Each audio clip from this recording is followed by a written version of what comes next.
ఓం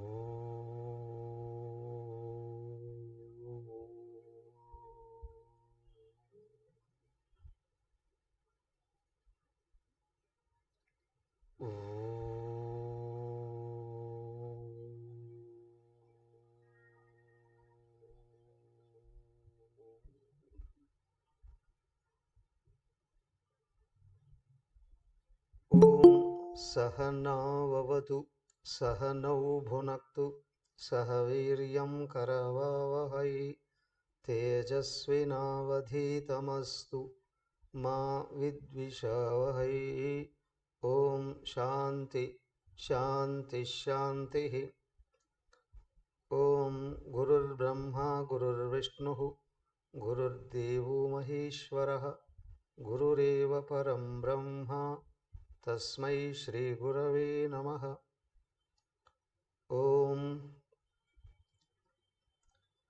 భద్రం కర్ణేభిః శృణుయామదేవాః భద్రం పశ్యేమాక్షభిర్యజత్రాః స్థిరైరంగైస్తుష్టువాంసస్తనూభిः వ్యశేమదేవహితం యదాయుః. స్వస్తి న ఇంద్రో వృద్ధశ్రవాः స్వస్తి న పూషా విశ్వవేదాः స్వస్తి నస్తార్క్ష్యో అరిష్టనేమిః స్వస్తి నో బృహస్పతిర్దదాతు. ఓం శాంతి శాంతి శాంతి.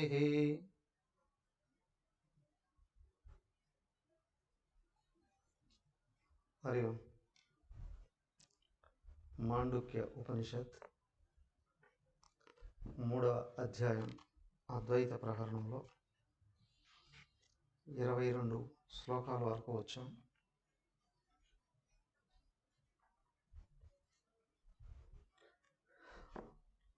ఋషి తెలియపరుస్తున్నారు.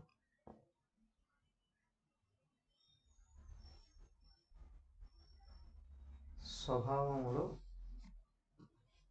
అమృత స్వరూపమైనటువంటిది, మరణించే అవకాశం లేదు. అలాగే మరణించే స్వభావం కలిగినటువంటిది శాశ్వతంగా ఉండడం అంటూ ఉండదు.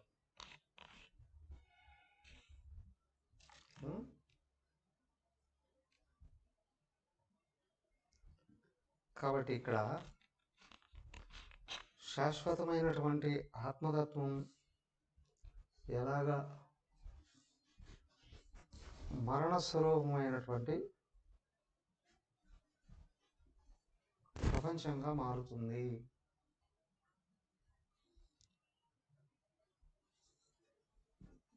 అలాగే ద్వైతులు చెప్తూ ఉన్నటువంటిది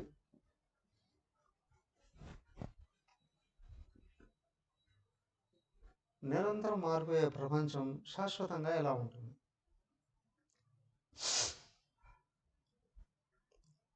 సో పరమాత్మకి చావు పుట్టుకలు లేవు,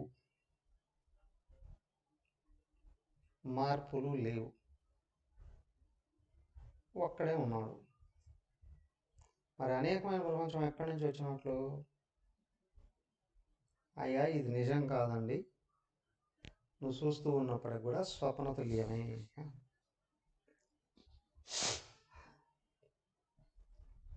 కాదయ్యా, భగవంతుడే ప్రపంచంగా పుట్టాడు అని ద్వైతులు. పుడితే చచ్చిపోతాడు కదయ్యా, చావు పుట్టుకలు కలిగిన వాడు అనంతుడు ఎట్లా అవుతాడు? పుడతాడండి, చస్తాడండి, కానీ మళ్ళీ శాశ్వతంగా ఉంటాడండి. ఈ యుక్తికి విరుద్ధం. ఏదైనా ఒకటి పుట్టింది అంటే మరణిస్తుంది, మార్పు చెందింది అంటే పూర్వరూపం ఉండదు. ఇంకా శిశువు జన్మించాడు, బాలుడయ్యాడు, జన్మించినప్పుడు ఉన్నట్లు కనిపించడు. యువకుడయ్యాడు, బాల్యం కనిపించదు. వృద్ధాప్యంలోకి వచ్చిన తర్వాత యవనం గోచరించదు. మరణించిన తర్వాత అసలు ఆ రూపమే ఉండదు. పాలు తోడు పెడితే పెరుగయ్యాయి, తర్వాత పాలు కనిపించవు. దాంట్లో నుంచి వెన్న తీశారు. మళ్ళీ అది పెరుగు కాదు,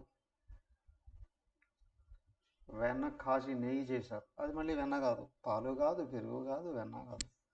సో పాలు అనేటివి చచ్చిపోయాయి, పెరుగుగా మారాయి. పెరుగు ఉన్న మిగడ అది చచ్చిపోయింది, వెన్నగా మారింది. వెన్న చచ్చిపోయింది, నెయ్యిగా మారింది. ఈ నెయ్యి మళ్ళీ పాలుగా మారదు, పెరుగుగా మారదు, మజ్జిగ ఏం మారదు ఇంకా. సో కాబట్టి ఇదిగో భగవంతుడు ప్రపంచంగా పుట్టాడు అని అంటే ప్రపంచమేమో అనేకం, పైగా నిరంతరం మార్పులతో కూడి ఉన్నటువంటిది. ఈ రెండు భగవంతుడి లక్షణాలు కాదు.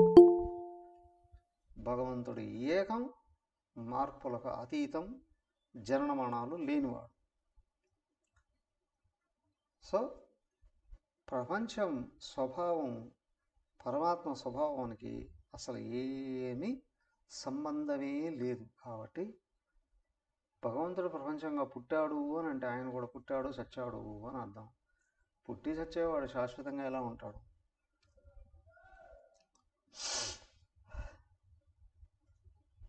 ఒకసారి పుట్టుక కలిగింది అంటే ఇంతకుముందు ఉన్న రూపం మారిపోయినట్టు. పెరుగు పుట్టింది, పాలు చచ్చిపోయాయి.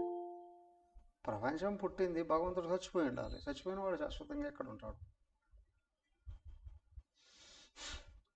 పుట్టాడండి, మళ్ళీ మళ్ళీ పుడతాడండి అంటారు కదండి. అయ్యా, పుట్టింది శరీరం, అది చనిపోయింది, మళ్ళీ వస్తుంది ఆ శరీరం. ఆ శరీరం రాదు అక్కడ. కాదండి, లోపల సూక్ష్మ శరీరం నిరంతరం మారిపోతుంది. అవునా? సూక్ష్మ శరీరం నిన్న ఉన్నట్టు ఈరోజు ఉండదు, ఈరోజు ఉన్నట్టు రేపు ఉండదు. సూక్ష్మ శరీరం ఎప్పుడూ ఒకటేగా ఉండేటట్లయితే పూర్వజన్మ గురించి ఈ జన్మలో అందరికీ తెలియాలి కదా. అసలు ఏ సంబంధాలు లేకుండా వెళ్ళిపోతుంది. సో జనన మరణాలతో కూడిన అనేకమైన ప్రపంచానికి, జనన మరణాలు లేని శాశ్వతమైన పరమాత్మకి ఒకటే అనేటువంటి సంబంధం పొసగదు. చూడండి 23. భూతతో వాపి సృజ్యమానే సమాశ్రుతి నిశ్చితం యుక్తియుక్తం చ యత్తద్భవతి నేతరం.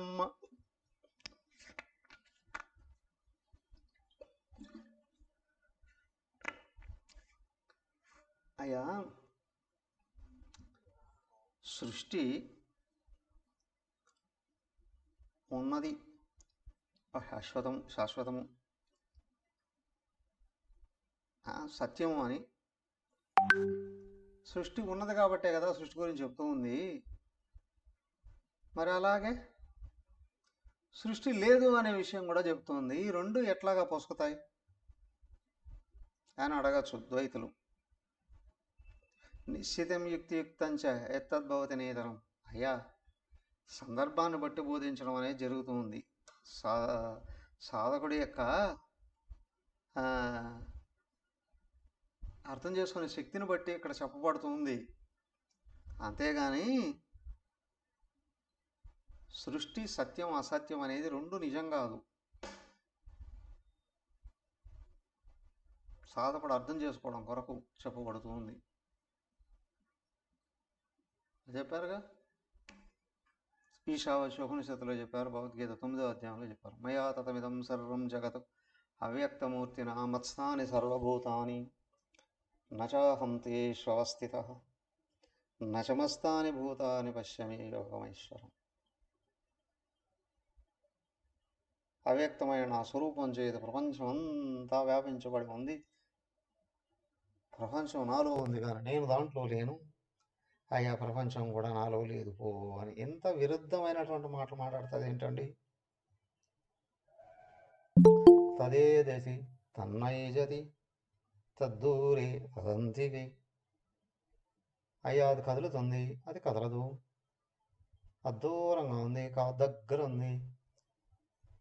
అదంతటా వ్యాపించబడి ఉంది.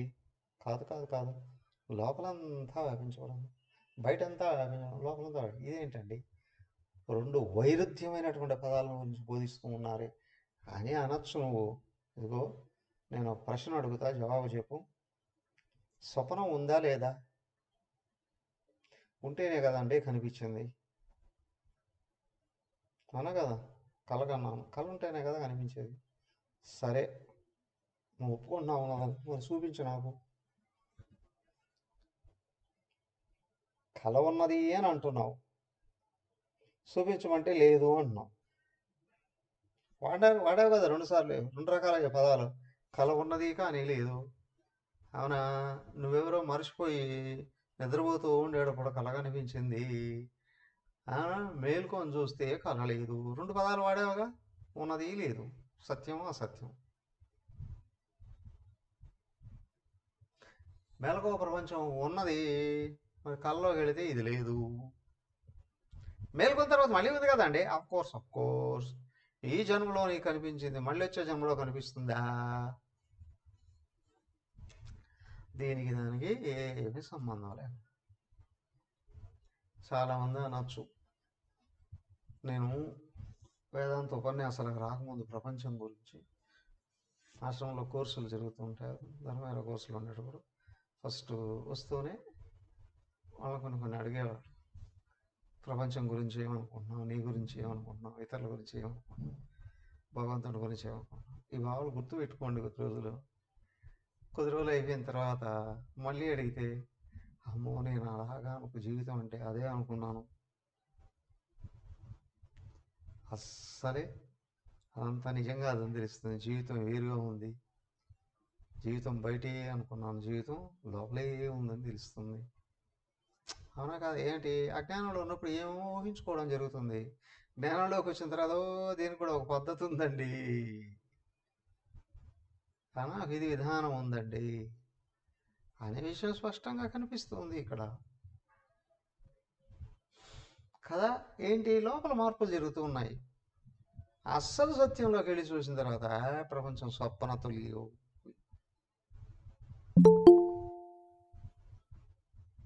కనిపించే ప్రపంచం అంతా స్వప్నమేనండి.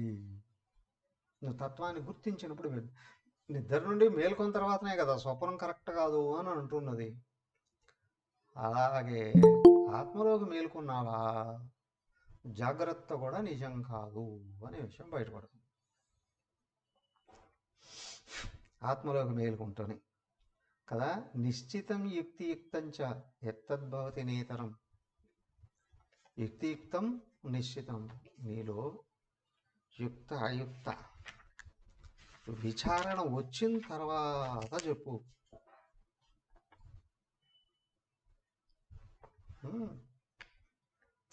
నువ్వు ఆవిడ రష్యా కవి ఒకడు అన్నాడు, వేదాలు పిచ్చివాడి తిక్క గీతలు అని. అదేంటి అంటే, అప్పుడెప్పుడు కృష్ణుడి కాలంలో ఆ కృష్ణుడితో పాటు ఎవరో ఆ పశువులు మేపుకునే వాళ్ళు ఉన్నారే, వాళ్ళకి ఏ భాష కరెక్ట్గా వచ్చేది కాదు, ఏదేదో మాట్లాడుకుంటూ ఉంటే అక్కడ పని పాట లేకుండా ఉన్న ఋషులు అవన్నీ రాసేసి ఇవే వేదాలు అనేసారండి అని అన్నాడు వాడు. ఏమన్నాడు వాడిని? వాడు రష్యాలో కాబట్టి బతికిపోయాడు, కానీ అదే ఇండియాలో ఉంటే బాలుగారు పిల్లలు పుట్టి చంపేసి ఉండేవాడు. అవునా? మా వేదాలని ఇలాగంట. అవునా, అలాగే వచ్చాయా వేదాల? అయ్యా, ఋషులు నిశ్చల ధ్యాన సమాధిలో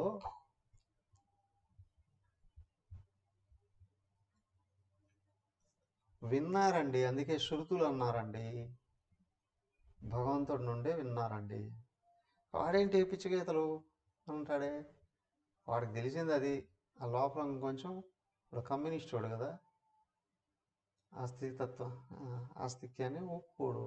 వాళ్ళ లోపల ఉన్న కక్షతో ఈ విధంగా నమ్ముతారండి. ఆ ఏరియాలో ఉన్నవాళ్ళు, వాళ్ళు నమ్మేవాళ్ళు చాలామంది ఉన్నారు. వాడు పెద్ద కవి, వాళ్ళ కర్మ వీడి మాటలు వినడం, అందుకే కదా అండి అక్కడ పుట్టారు.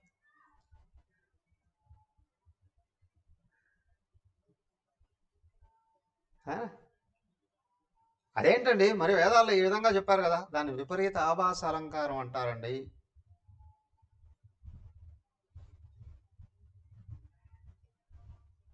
వేదాల్లో యుక్తియుక్తంగా బోధించబడ్డాయి ఋషుల చేత. చెప్పింది ఋషులే అయినా వేదాన్ని మేము నమ్ముతాం, కానీ అర్థం చేసుకోకుండా మూర్ఖంగా నమ్మం. మా ఇంట్లో అగ్ని చల్లగా ఉంటుందండి, అది ఫోటో అయి ఉంటుందిరా బాబు, అగ్ని బొమ్మ అయి ఉంటుంది. మా ఇంట్లో ఐస్ గడ్డ వేడిగా ఉంటుందండి, నీ మొహం అది కూడా అంతే పో.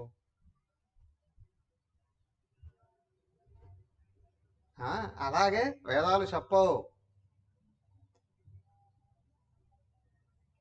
అణోరణీయాన్న మహతో మహీయాన్, అణువు కంటే చిన్నదండి, ఓ పెద్ద పర్వతాల కంటే పెద్దదండి. మరి దీన్ని ఎలా నమ్ముతామండి?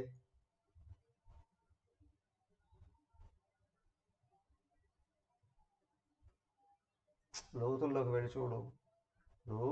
నేను ఋషిని, నేనేం చెప్పినా కరెక్టే అని యుక్తానికి అంటే ఇది లాజిక్, తర్కానికి వ్యతిరేకంగా ఋషులు చెప్పిన నిజమైన హిందువైన వాడు నమ్మడు.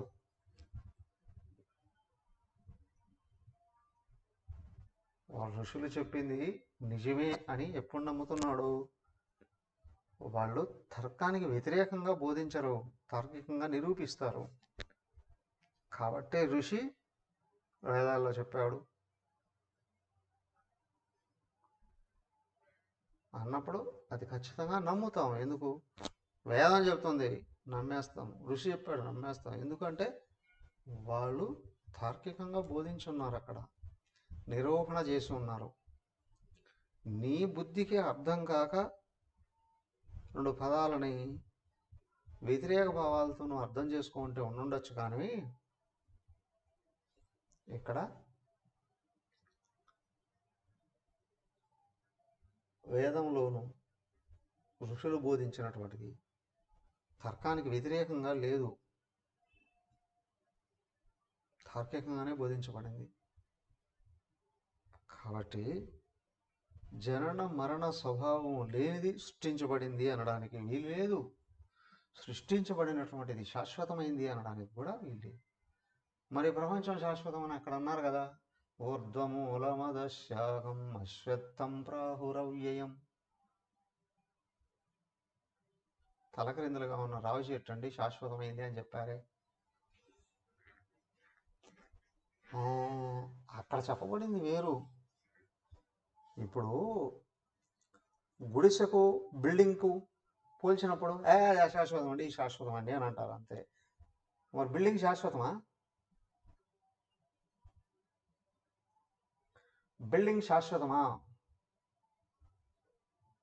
కానీ గుడిసెతో పోలిస్తే గుడిసె 5 సంవత్సరాలు 10 సంవత్సరాలు పెద్దగా ఉంటూ ఉండొచ్చు అండి, కానీ బిల్డింగ్ ఉంది 50-60 ఏళ్ళు పైన ఉంటుంది. కాబట్టి పోలిక ద్వారా ఇది శాశ్వతము అన్నారు దానికంటే, అంతేగాని ఇది ఎప్పటికీ ఉంటుంది అనడానికి వీల్లేదు. అలాగే ప్రపంచం కూడా అశ్వత్థం ప్రాహురవ్యయం అంటే మార్పులు చెందుతూ ఎప్పుడుకో ఉంటుందిలే అండి అని, వ్యక్త అవ్యక్తాలలో వెళుతూ ఉన్నా ఉంటుందిలే అండి అని. అంతేగాని ఇక్కడ శాశ్వతం అన్నటువంటి విషయం ఏదైతే ఉందో మార్పులు లేకుండా ఎప్పటికీ, మార్పులు మరణము లేకుండా ఉంటుంది, జనన మరణాలు లేకుండా, మార్పులు లేకుండా ఎప్పటికీ ఉంటుంది అనేటువంటి విషయం సృష్టి గురించి మాట్లాడరండి.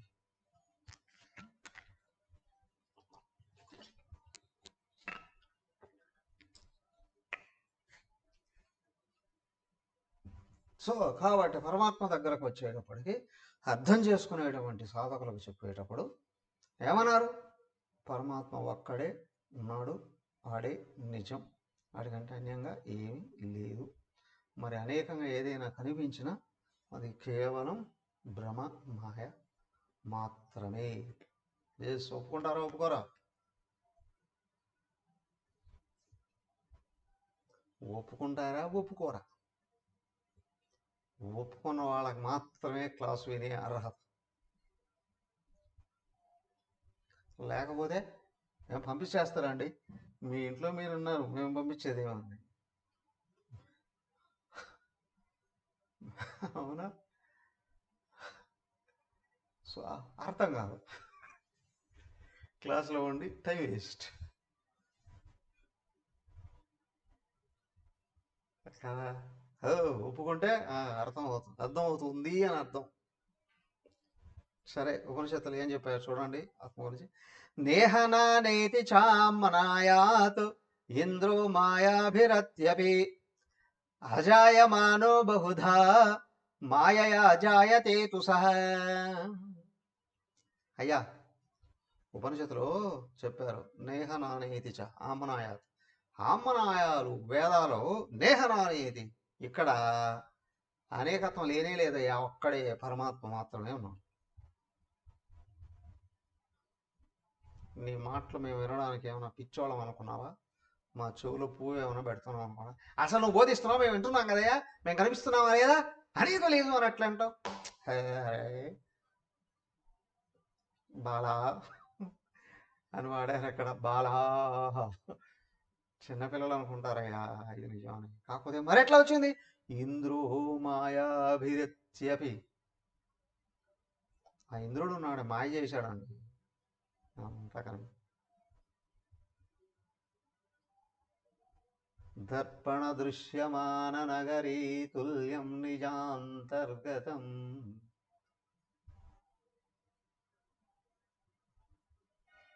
అదిగో కనిపించే ఉంది ప్రపంచం అంతా. దర్పణ దృశ్యమాన నగరీ తుల్యం, అద్దంలో కనిపించే ప్రపంచం లాంటిది, ఇల్లు లాంటిది, నగరం లాంటిది. మాయ సృజించింది ఇదంతా. అజాయమాన బహుధా మాయ జాయతే తు సా. అజాయ, ఆయన అన్యమైనది లేనివాడు, జనన మరణాలు లేనివాడు. బట్ మాయయా బహుధా జాయ, మాయ వలన అనేకంగా ఉన్నట్టు కనిపిస్తున్నారు, అనేకం సృజించబడినట్టు కనిపిస్తున్నారు. ఉన్నవాడు ఒకడే, అనేకం కనిపిస్తున్నాడు. ఈ ఇంద్రుడు ఎప్పుడు వచ్చాడండి ఇదంతా మాయ చేయడానికి? ఎవరో కాదయ్యా ఇంద్రుడు అంటే. ఎవరు ఇంద్రుడు? ఇంద్రియాణం రాజా ఇంద్ర. ఎవరు? ఈ మనసేనండి ఇంద్రుడు. ఈ మనసు కల్పించబడినటువంటి, మనసు చేత కల్పించబడినదే ప్రపంచం. ఎవరి మనసు చేత అండి? నీ మనసుకు, నీ మనసు నీకు కల్పించింది, నా మనసు నాకు కల్పించి ఉండొచ్చు. కాబట్టి నాకు కనిపించే ప్రపంచం వేరు, నీకు కనిపించే ప్రపంచం వేరు. నువ్వు ప్రపంచం గురించి రాయి ఒక పుస్తకం, నేను రాస్తా, రెండు ఒకటిగా ఉంటే చెప్పు చూద్దాం. ఒకటేనంటారా? కాదు.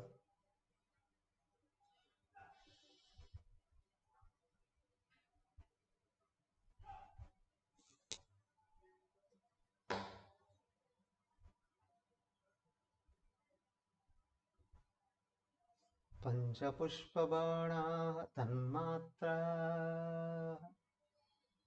భావనోపనిషత్తులో పంచపుష్పబాణా తన్మాత్రా. నిన్ను నువ్వు చూసుకుంటూ ఉంటే ఒక్కడివే ఉన్నావు, కానీ నీ మనసు కదిలిందో, ఓకే, సాక్షిగా ఉంటే ఏమి లేదు. కదిలిన ఆ ఆలోచనను చూసావో, చూడబడిన దాంతో తాదాత్మ్యం చెందితే నిన్ను మర్చిపోతూ ఉన్నావు. తత్ అనంతుడైన నువ్వు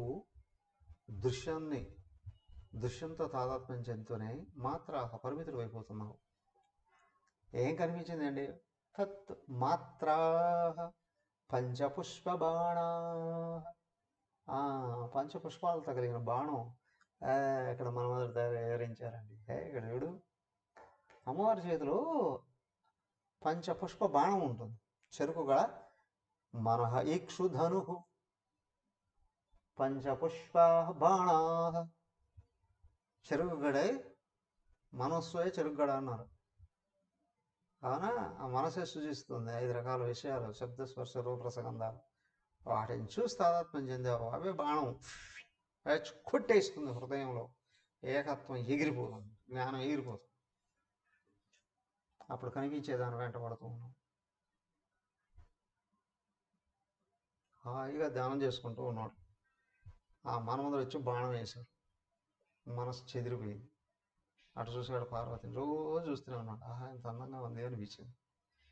ఎవడరా వాడు నా మనసు చెలింపజేసింది. అట్లా చూశాడు. ఆ చెట్టు చాటున వాడు కాముగా ఆయన ఉండొచ్చుగా, నా బాణం పనిచేసిందా అని తొంగి చూశాడు. ఒరే దుర్మార్గుడా, నువ్వా?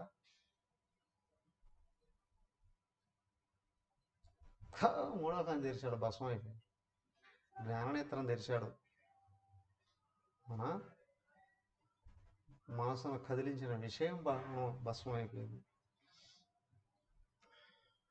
కోరిక భస్మం అయిపోయింది అక్కడ. కానీ ఇక్కడ చూడు, మనస్సే ఇంద్రుడు. ఈ మనస్సే అనేకాన్ని చూపిస్తుంది. మనసు ఆగితే నువ్వు మాత్రమే ఉన్నావు, మనసు కదిలితే నీకు అనేకత్వం కనిపిస్తుంది.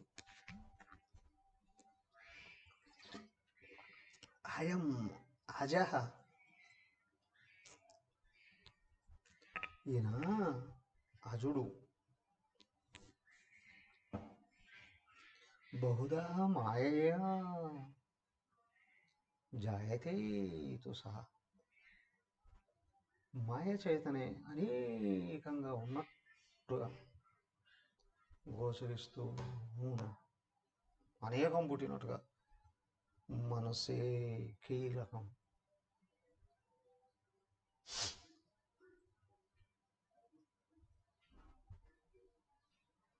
అదేదో ఆ కథలో వాడు చూపిస్తాడు, ఆ రాక్షసుని బట్టి బాటిల్ వేసి పైన క్యాప్ పెట్టేసి అలా ఉన్నాడు. మళ్ళీ క్యాప్ తీస్తే ఆ రాక్షసుడు బయటకు వచ్చి పెద్ద భూతమై,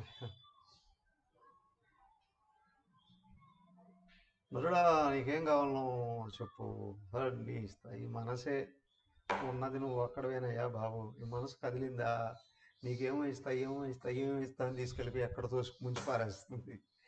మనసు కోరికలు పుట్టేది మనసులోనేగా, పరుగులు తీసేది మనసేగా, నామరూపాలను సృజించేది మనస్సే, వాటి మీద కోరికలు పుట్టించేది మనస్సే, మళ్ళీ ఆ విషయాలు వెంటబడేది మనస్సే, వాటి వలన సుఖదుఖాలకు లోనయ్యేది మనస్సే. అవునా, జననం వలన లోనయ్యేది మనస్సే. అంతా అదే మాయ. దాన్ని వదిలిపారేస్తే బాధ లేదు, కానీ వదలనే. నీకు భగవంతుడి మీద అనేదా శరణం నాస్తిత్వమేవ శరణం మమ అనే భక్తితో, అదరా అయ్యా నువ్వే కావాలండి, నాకు వేరే వద్దండి అనే భావం బయటకు వస్తే ఇది పడిపోతుంది.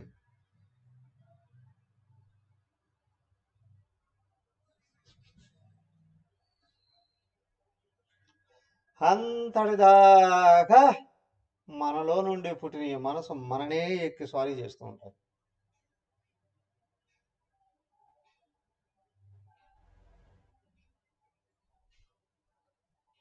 ఎస్, అయం అజ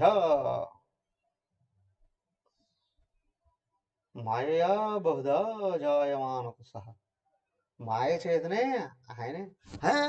మాయను పట్టుకొని ఆయనే కదండి సూచించాడు. సరే, ఇప్పుడు నీకెందుకు బాధ? ఆయన సూచించుకున్నాడు, నీకేం కావాలి? నాకు నిజం కావాలి అనుకున్నప్పుడు వెతుకు, ఉన్నది ఆయన ఒక్కడే అనే విషయం తెలుస్తుంది. ఆయన మాయ సూచించాడు, ఆయనే చెప్తుంది ఇదంతా మాయ అని నమ్మచ్చుగా.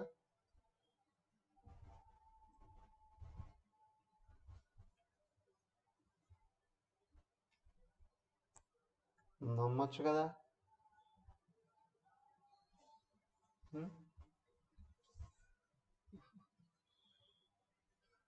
కాబట్టి కనిపించేదాని మీద ఉన్న ప్రేమ అధికంగా అవడం వల్లనే చూసేవాడు వీక్ అయిపోతున్నాడు. తన మీద తన ప్రేమ అధికం చేసుకోవడం వలన చూడబడేది వీక్ అయిపోతాం. అందుకేనండి నేను ఎవరిని లెక్క చేయనండి. అవుదప్ప అంటే అక్కడ కూడా నువ్వు ఈ దేహానికి విలువిస్తున్నావు, ఇతర దేహాలకి విలకిస్తాయి. నీ మీద నీకు నిజంగా జ్ఞానంతో కూడినటువంటి ప్రేమ పెరిగింది అంటే నువ్వు తప్ప వేరే ఏం లేదు అని తెలుస్తుంది. కాబట్టి ఒక ఉపాధితో తాదాత్మ్యం చెంది ఇతర ఉపాధులకు బాధ కలిగించడం రాక్షసత్వం, అసురత్వం. ఉపాధికి అతీతంగా నేనున్నాను అని గుర్తించి అదే అందరిలో ఉన్నది అనే విషయాన్ని అన్వేషించగలిగినప్పుడు అధ్యాత్మ జ్ఞాన నిత్యత్వం, తత్వజ్ఞానార్థ దర్శనం అన్నారు జ్ఞాన లక్షణాల్లో. లోపల ఉన్న అంతరాత్మ నువ్వు అని గుర్తించి ఇదే అందరిలో ఉన్నటువంటిది అనే భావాన్ని నిరంతరం సమన్వయం చేసుకోవడమే సరైన సాధన, అన్వేషణ.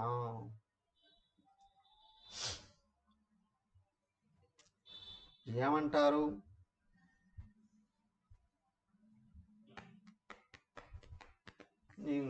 కారణం ఏంటంటే సత్యం మీద నమ్మకం కలగనంత వరకు డౌట్స్ వస్తూనే ఉంటాయి. ఎలా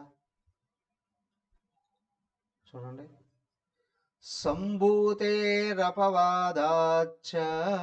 సంభవ ప్రతిషిధ్యతే కోన్వేనం జనయేదితి కారణం ప్రతిషిధ్యతే. అవునా? సంభూతే అపవాదాశ్చ సంభవ ప్రతిషిధ్యతే. సంభూతి కనిపిస్తూ ఉన్నటువంటి ప్రపంచం, నానాత్వంతో కూడినటువంటి ప్రపంచం, సృష్టి, అపవాదాశ్చ దాన్ని తొలగించగలిగినప్పుడు సంభవ ప్రతిషిధ్యతే పుట్టినటువంటిది కూడా నిషేధించబడుతుంది. సృష్టిని నిషేధిస్తే సృష్టి ఎక్కడి నుంచి వస్తుంది? మనసును. నువ్వు మనసు నిషేధిస్తే మనసు నుండి పుట్టిన ప్రపంచం, అలాగే మాయ నిషేధిస్తే మాయ నుండి పుట్టిన ప్రపంచం కూడా వదిలిపోతుంది. అప్పుడు ఆ విధంగా నిషేధించబడినప్పుడు అయితే ఏమయ్యా నువ్వు చెప్పినట్టు కనిపించేదాన్నంతా తొలగించేయి తొలగించేయి అని అంటున్నావు కదా. నీతి నీతీతి వాక్యత వేదాలు చెప్తున్నాయి కనిపించేదాన్నంతా తొలగించేసాయి. ఆ తర్వాత ఆత్మ ఉంది. మరి ఆత్మను ఎవరు ఓడిచ్చాడా? ఏనం కోన్వీర్యం జనయితి కా అను ఏనం జనయితి కారణం ప్రతిషిధ్యతే. సరే కానీ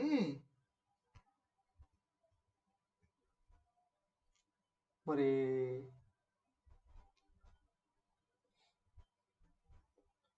ఆత్మ ఎవడి వలన పుట్టబడిందండి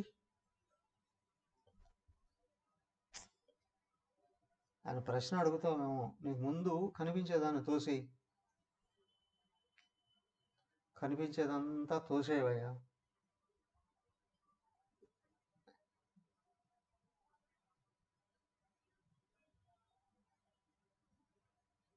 నేను అనే భావం కూడా దృశ్యమే.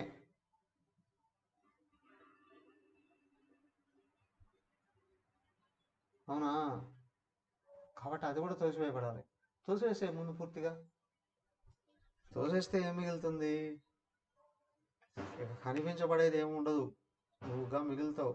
నేను అనే భావం అహంకారమే. కానీ అసలు నేనుందే అది గోచరించేది కాదు, మిగిలేదే.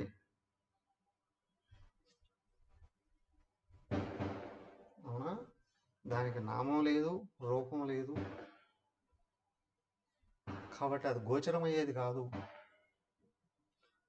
నేతి నేతీతి వాక్యద హనిగమావోషు.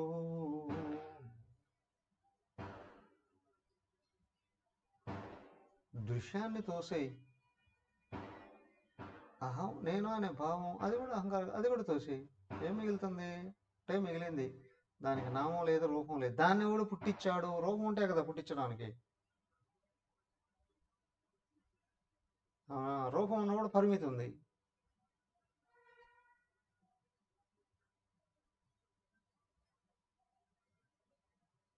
అందరినీ పంపించేశానండి, ఎవరు లేరండి ఇక్కడ, నువ్వు ఉన్నావుగా, మరి నువ్వేం చేయాలి? నువ్వు కూడా వెళ్ళిపో. ఇప్పుడు ఎవరున్నారు ఏంటి అని ఎట్లా తెలుస్తుందండి? ఈ నేనని థాట్ను తోసేయి, నేనుకు ఆధారం ఏంది తెలుస్తుంది అక్కడ. నేను ఒక్కడే ఉన్నాను అనే అది కూడా భావమే. అది తోసేస్తే ఇక గోచరం లేదు, కానీ గుర్తించడం ఉంది. అది నామ రూప గుణ అతీతం.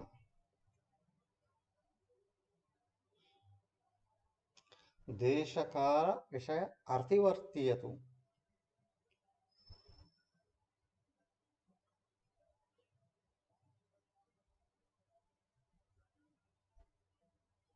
రూపం లేదు, నామం లేదు, గుణము లేదు, కానీ జ్ఞానం ఉంది. ఇక దాని గురించి అడక్కు. అక్కడ క్వశ్చన్ ఉంది అంటే థాట్ ఉంది, థాట్ పోయింది అంటే నో క్వశ్చన్.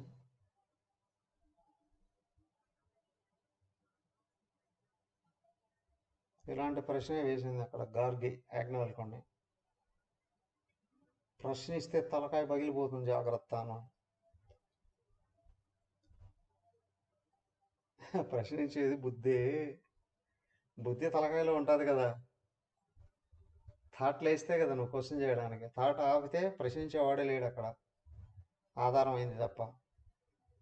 ప్రశ్నిస్తున్నావు అంటే అజ్ఞానం ఉంది, అంటే ఖచ్చితంగా అహంకారం ఉంది. ప్రశ్నించేవాడిని లేపేసేయి. ఏమండి స్వామివారు బాంబు పెట్టమంటారా, లేకపోతే తన్ని తగలేయమంటారా? అక్కడ దాకా వెళ్ళి దృష్టిని వైపు తిప్పితే వాడు ఎగిరిపోతాడు అంతే. నువ్వు బయట చూస్తేనే అహంకారం కూడా గోచరించేది, నువ్వు లోపలికి చూసావా?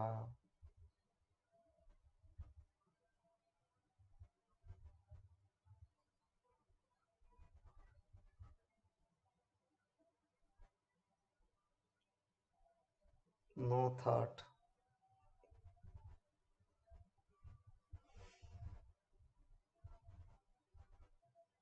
థాట్లెస్నెస్.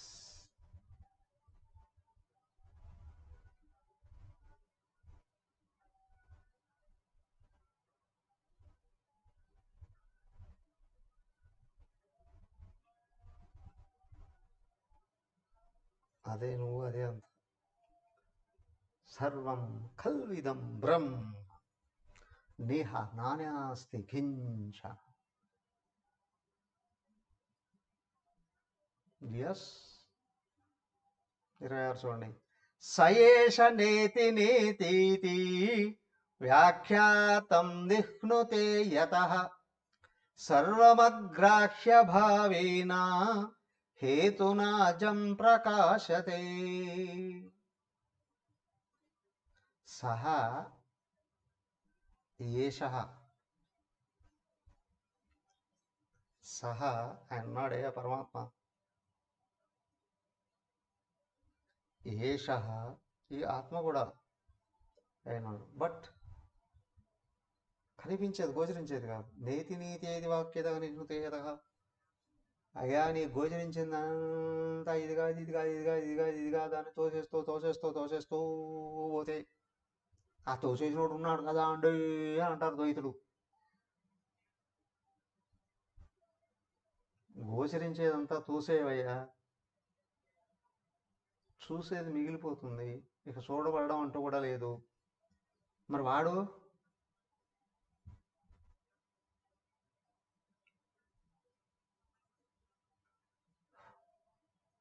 నామరూపాలకు అతీతుడు.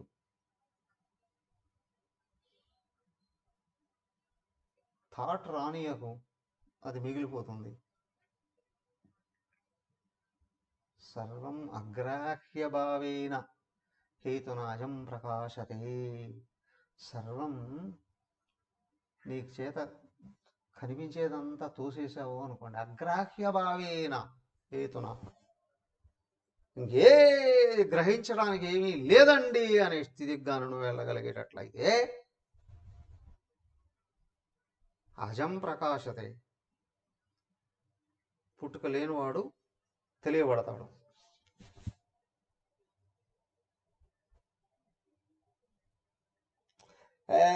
మనం జాగ్రత్తలోనో స్వప్నంలోనో తెలుసుకోబడేటువంటిది కాదు, అలాగా కాదు. అక్కడ స్త్రీ అండి, ఇక్కడ పురుషుడు అండి, అది ఆంధ్రప్రదేశ్ అండి, ఇది తెలంగాణ అండి, ఇది భారతదేశం అండి, అది చైనా అండి, ఇది గేదండి, అది ఆవండి, ఇది రావి చెట్టు అండి, ఇది వేప చెట్టు అండి, ఇది ముఖం అండి, ఇది కాలండి. నామరూపం గోచరం అయినట్లుగా కాదు, నీ చేత గోచరించేదంతా తోసిస్తూ తోసిస్తూ ఇది కాదు, ఇది కాదు, ఇది కాదు, ఇది కాదు.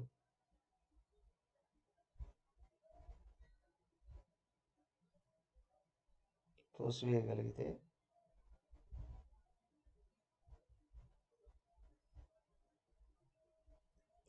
చివరి థాట్ను కూడా తోసేసావా, ఇక మిగులుతావు నువ్వే.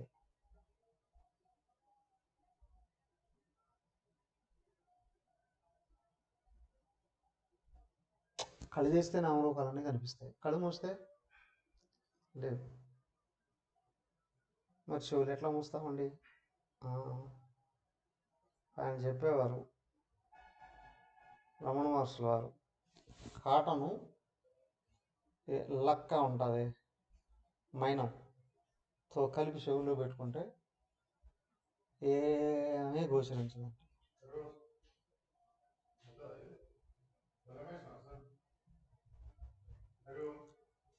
లాగొస్తుంది.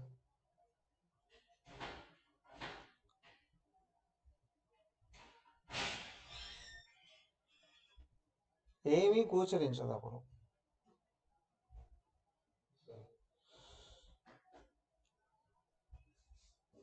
చెవులకు గోచరించదు. సరేనండి, ముక్కు వాసన వస్తే ముక్కులో ఏం పెట్టుకోవాలి? సస్తావు, ముక్కులో ఏం పెట్టు, అన్నీ ఆపలేవు అక్కడ. కాబట్టి ఏం చేయాలి? మనసును ఇష్టదేమో వైపు తిప్పుకో, వేగవంతమైన ఆలోచనలు అవుతాయి. అప్పుడు కూడా ఏదో ఒకటి కనిపిస్తూ ఉంటుంది కదా లోపల. వేదాంత వాక్యాలను తీసుకో, వేదాంత వాక్యాలను మననం చేయడంతో ఏమవుతుంది? ఇదే వస్తుంది, నేతి నేతి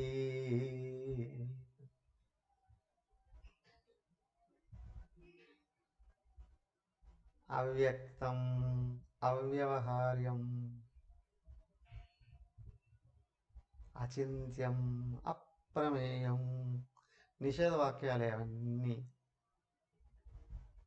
తొలగిస్తూ తొలగిస్తూ తొలగిస్తూ తొలగిస్తూ ఏం మిగులుతుందండి? నువ్వే లోపల చూసుకో. ప్రశ్న కూడా ఆపే, నువ్వు ఉంటావు, ఆ నువ్వే ఆయన, ఆ నువ్వు చావు పుట్టుకులు లేనివాడు.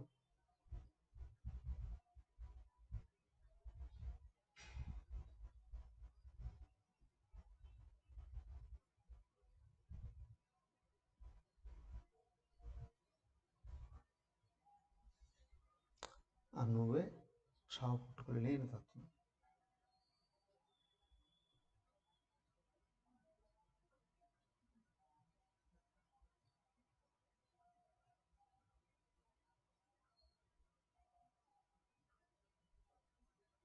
అలాగే ఉండిపో. అయ్యా బాగానే ఉంది కానీ మళ్ళీ కదులుతుంది, కారణ శరీరం ఉంది ఇంకా. మరి ఏం చేయాలి? అక్కడ గోచరించింది ఏదైతే ఉందో దాని మీద దృష్టి నిలబెట్టే కొద్దీ కారణ శరీరాన్ని లోపల నుండి ఆయన అరగదీస్తారు. ఇంత పెద్ద గంధపు చెక్క అయినా నూరేగుతుంది. గంధపు చెక్క ఏంటండి, ఐరన్ రాడ్ తీసి నూరినా కరిగిపోతుంది లేదా? నూరే కొద్దీ నీళ్లు తోడడానికి కపిల ఉపయోగించేవాడు. తాడు, రాతి మీద తాడు అలా తిరుగుతూ అటు ఇటు అటు ఇటు తిరుగుతూ ఒక్క రాయి అరిగిపోయేది, రాయి ముక్కలైపోతుంది, తాడుతో రాయి ముక్కలైపోతుంది. యస్, అలాగే నువ్వు ఆయన తలుసుకుంటూ ఉండు, నీ మనసుతోనే నీ మనసునే ఆయన కలిగించి పారేస్తా. నువ్వు ఏకత్వాన్ని గుర్తు చేసుకో, మనసులో అనేకత్వం పడిపోతుందా లేదా చూడు.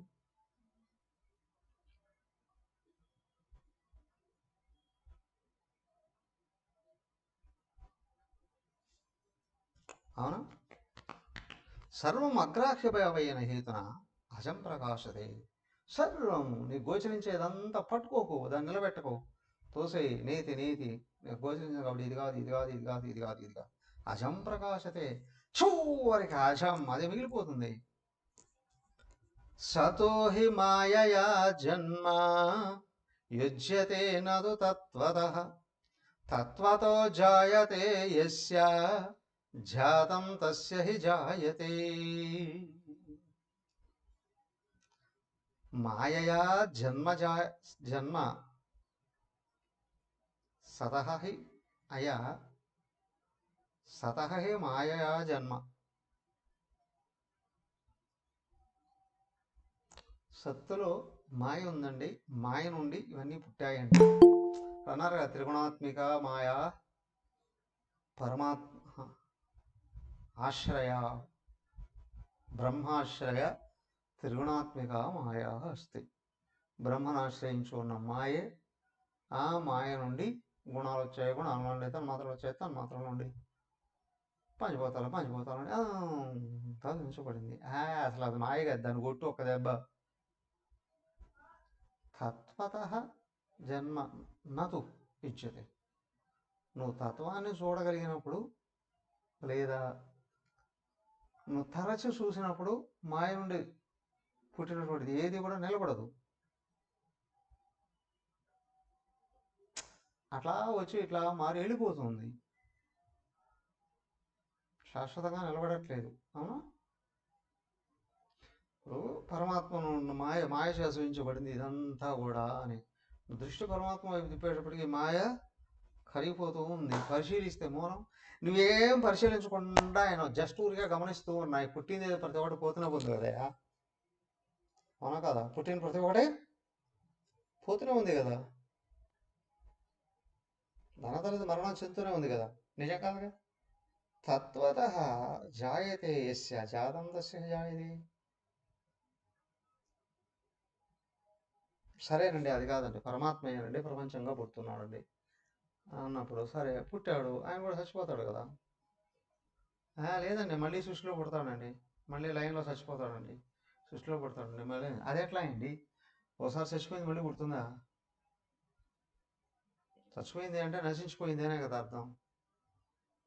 చచ్చింది మళ్ళీ ఎట పుడుతుంది?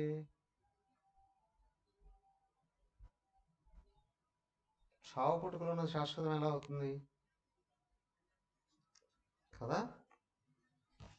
మరి ఏమిటో మాయ నుండి పుట్టిందని అన్నారు కదా. అరే మాయ అంటే ఏంటో తెలుసుకోరా బాబు, తరచూడు అదే అనింది అక్కడ. మాయ అంటే యామా సామాయ, ఏదైతే లేదో అదే మాయ అన్నారండి. ఉన్నట్టు కనిపించింది, నిజానికి లేదు, అది మాయకు అర్థం. ఉన్నట్లు కనిపించింది కానీ నిజానికి లేదు, అదే మాయ అంటే. దాని తరచు చూస్తే దాని మూలంలోకి వెళితే అదే లేదు. కాబట్టి ప్రపంచం మాయ నుండి పుట్టింది. సత్యం దృష్టిస్తే అది ఏం లేదు అని తెలుస్తుంది. కానీ సత్యం ఉంది, అది పుట్టనే లేదు. సత్యములో మాయ మాయ సృజింపజేస్తుంది, లయింపజేస్తుంది. కానీ సత్యం పుట్టదు, అది పుడితే చచ్చిపోతుంది. ఇప్పుడు మిమ్మల్ని అడిగాము అనుకోండి, మీ డేట్ ఆఫ్ బర్త్ ఏంటి? నా బర్త్డే ఇప్పుడండి, ఈ ముఖం ఇట్లా ఏదో చేస్తాను చెప్తాను. మళ్ళీ ప్రశ్న అడగను అనుకోండి, నువ్వు పుట్టావా అంటే